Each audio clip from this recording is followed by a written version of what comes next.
sebagai sebuah kebaikan. Pulau dari Jakarta dari berangkat dari setengah 10 dari sini, dari Jakarta sampai sini jam sekian, nanti jam 2 pulau pamit untuk ke Jakarta. Nah, karena saya tujuan utama itu ada dalam rangka silaturahmi, jadi ya tugas. Ini lihat kebre ini. Salah kalau orang menyampaikan tugas saya ke sini dalam rangka ini. Ning jadi tujuan utama itu ya ana loro. Silaturahmi, golek paseduluran, golek kesehatan, golek kesenangane hati.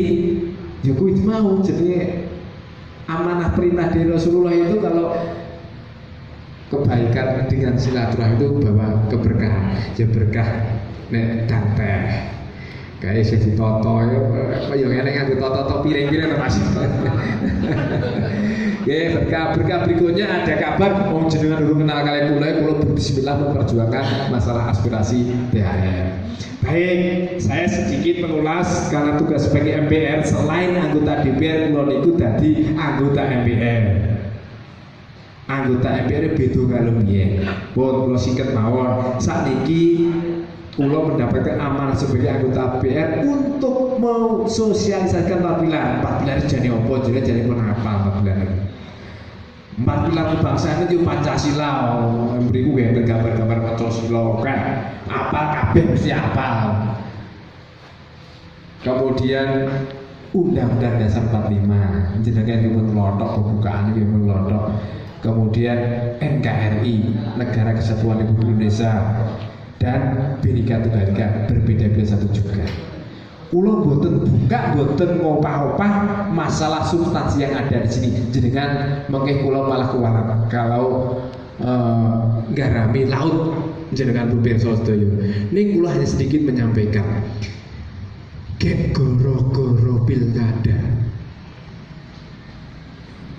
Gek goro-goro pilihan presiden yang akan datang.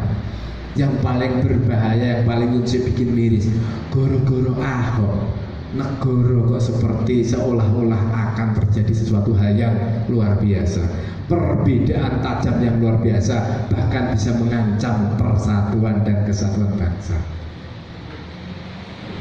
Wis eneng media sosial jenengan pirsa walaupun jenengan ora milih. Zaman yang pilkada DKI ono jenengan le dukung A karo pilih tenanin kan. Kae ngene entuk share di share-nya grup. Kae anu ngene didukung oleh seseorang yang tidak kompeten, didukung oleh agama A, didukung oleh suku A. Kae pribumi yang sijine non pribumi padahal padha-padha non pribumi. Itu terjadi sebuah ancaman yang luar biasa buat bangsa Dewi.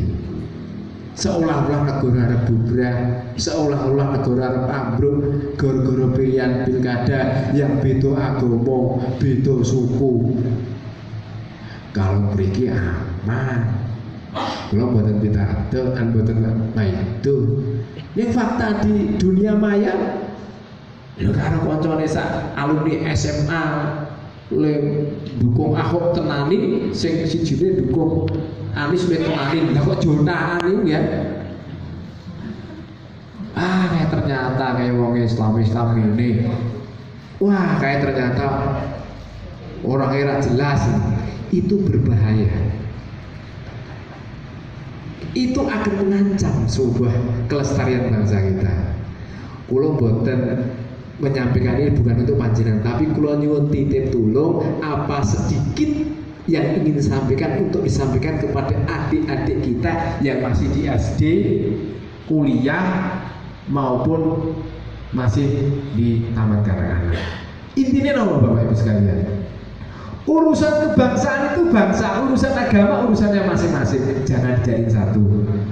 Mohon maaf kalau yang sampaikan ini ada yang berbeda, saya menghormati, tapi gak usah diperlukan di diskusi pada kesempatan hari ini. Kalau bicara kebangsaan merah putih, mau pemimpin yang baik, kalau ternyata itu yang butuhnya adalah dari komunitas A, suku A, ya itulah yang kita hormati, pilihan rakyat kok. Kata apa namanya orang bijak, suara rakyat, suara Tuhan. Pun sing wis dipilih pun rampung.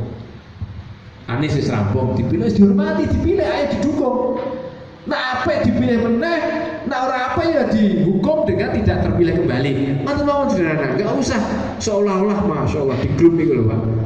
Itu tidak akan terjadi Bapak Ibu sekalian kalau kita punya jenenge Pancasila NKRI. Tidak punya itu tidak akan terjadi kalau kita punya Bhinneka Tunggal Ika.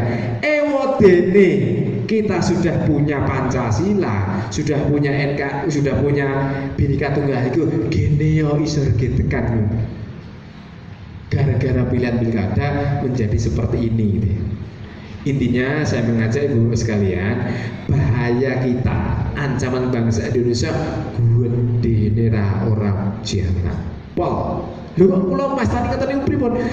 Kita itu ancaman ada dua, ancaman dari luar maupun dari ancaman dari dalam. Kata Bung Karno, musuh saya sekarang ini zaman waktu dalam penjajahan Rupiah lebih mudah dibandingkan musuh kamu wahai penerus-penerus saya. Kenapa? Musuh saya itu kelihatan, Bung Karno kelihatan karena yang untuk musir penjajah. Neng nak musuhmu wahai penerusku itu adalah bukan siapa-siapa, musuhmu adalah warga, teman, sahabat kamu sendiri. Kata Bung Karno. Zaman dulu satu musuh Londo, Jepang, usir keluar. Kalau sekarang musuhnya awake dhewe, do bencekerenan. Pilihan lurah bencekerenan, pilihan bupati bencengan, beda agama, pilihan gubernur. Itu kalau kita punya Pancasila tidak akan bakal seperti itu. Makanya kalau panjenengan, beda agama, beda udah masalah. Tapi adik-adik panjenengan gara-gara nyuwun sewu keyakinan betul rangsel mejet remote dan itu tapi ke surga. Pahalanya surga itu keyakinan, tapi kan menurut orang seperti kita itu tidak benar. Itu tidak akan terjadi kalau kita punya ugerin dengan ketuhanan yang Maha Esa dan Bhinneka Tunggal Ika. Untuk itu Bapak sekalian, saya ajak teman-teman, karena itu kita itu ancamannya besar. Agamanya udah berapa? Udah 6. Belum kepercayaan. Sukune nggih ngoten nika beda ana le Indonesia Barat kaya dhewe karo timur nek kene ra pati ketok nek Jakarta ngono lho ketoke le meneng-meneng ngadu-adu ngene ngenten tring aku ngenten niku gara-gara beda suku. Kula dadi dirjen wong suku A sing pinter-pintere kebetulan suku B C D E. Ning karena kula niku sukune suku A, kula ngajak suku A. Wonge bodoh, memaksakan diri. Karena aku agamane A, tak pilih agama A, bubrah bangsa kita itu. Bangsa Indonesia didirikan oleh tokoh-tokoh dengan menggunakan asma besar Rasulullah Muhammad. Ada Muhammad Natsir, Muhammad Hatta, Geneo. Zaman dulu sudah dengan ikhlas legowo menjadikan Pancasila sebagai ideologi bangsa kita ini. Udah selesai.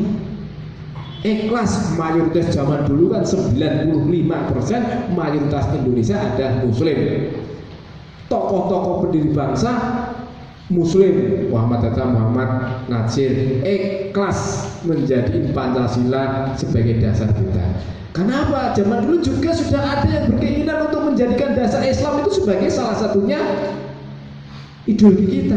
Tapi tokoh-tokoh agama Islam yang terkenal zaman dulu menyucur ngusir penjajah, memperjuangkan pendidikan zaman dulu, ikhlas menghormati orang Indonesia bagian timur. Yang saya kalau di NTT Nika, kalau kita ke suatu daerah, di situ ada tempat-tempat ibadah seperti kita ini, mayoritas. Di Ambon, di Irian, sama itu menghormati. Oke, kita hormati akhir jadi Pancasila. Nah, kok sekarang pengen ajeng diobah-abih, diotak-atik jadi hibah Pancasila. Negara itu aja bisa terancam gagal sebagai negara. Itu akan bisa kuat kalau kita itu masih tetap punya Pancasila. Suku Hauti sama suku nopo niku enten sing Rwanda niku agamane beda, sukune beda, saiki negara bubar dalan. tembak-tembak. Mereka Nigeria juga tingkatan itu antara suku, antara agama berbeda, bodoh tenang. Kita pernah punya pengalaman baik beberapa tahun yang lalu. Jangan sampai terjadi. Itu tidak akan terjadi kalau kita punya Pancasila, dan punya Pancasila pun juga harus dibumikan. Oh syukur ketuhanan yang Maha Esa diapake itu sampaikan. Untuk itu singkat cerita Bapak sekalian, kula nyuwun titip masalah hidup kerukunan yang beda beragama, beda suku itu ditanamkan ketika punya lari ingkang wonten tesih pendidikan. SD, SMP, SMA, perguruan tinggi. Gini kok ngeten niku. Adik-adik kita lah yang nanti 10-15 tahun akan jadi pemimpin.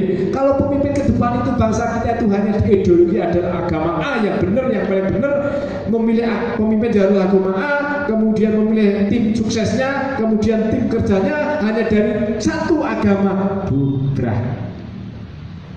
Tokoh-tokoh sing agamane, sukune sing moncer, pinter, cerdas, EQ-nya joro langit, orang dipilih gara-gara beda pandangan. Jadi presiden ya, lu jangan salah, sapa nyono Pak Jokowi itu jadi presiden. Putra presiden tokoh juga bukan tokoh besar. Kalau beliau itu didikannya tidak didasari dengan Pancasila yang kuat, dia tidak akan memperjuangkan pulau-pulau di luar Jawa.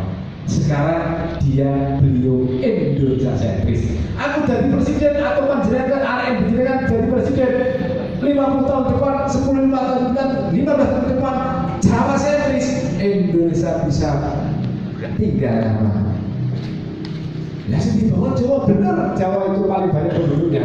Tapi kalau hanya Jawa sentris, luar Jawa akan itu apa-apa. Yang Jawa, pulau Eropa itu muter-muter bolak-balik. Eropa itu antara Pelikitan Semarang itu beda negara. Ya kok ada Periki tengah Solo itu beda negara. Oh negara cuma penduduknya cuma 200.000 di atas Eropa. Tapi Indonesia Masya Allah, dari Jakarta, Pulau Papua itu Wolong Jawa, ikut ke Indonesia. Pulau Tengah Pitung Jawa, ikut ke Indonesia. Dan Eropa banyak negara. Itu kalau kita tidak pupuk dengan rasa kesatuan bangsa, bukan. Ono jenenge arep kene negara federasi sapa wae sing diwakil Jogja ngae. Ora oleh ngono niku. Kula 2 minggu lalu ke Turki. Bendera niku bendera apa jenenge? Merah dari layar, kemudian ada bintang dan bulan sabit. Itu bulan sabit menunjukkan agama. Merah itu menunjukkan darah jihad. Itu di Undang-Undang Dasar mengatakan tidak boleh dirubah lambang negara. Bendera merah yang ada bulan sabit bintang itu. Kok boleh dirubah? Ngomong baik, berdiskusi baik, mimian baik, kocok, ayo kita rubah dengan warna hijau, penjara itu. Ya kok ini Indonesia itu otaknya kocok silo. Astagfirullah. Dia itu sudah berbuat untuk bangsa seberapa besar. Baru umurnya 30 tahun sudah dikomputer dari agama, kocok buku paling kita ya 30 buku ya. Meski sebenarnya bicara ojek yang berubah kocok silo ini, umurnya 30 tahun, pinternya di sekolah kaum diwe.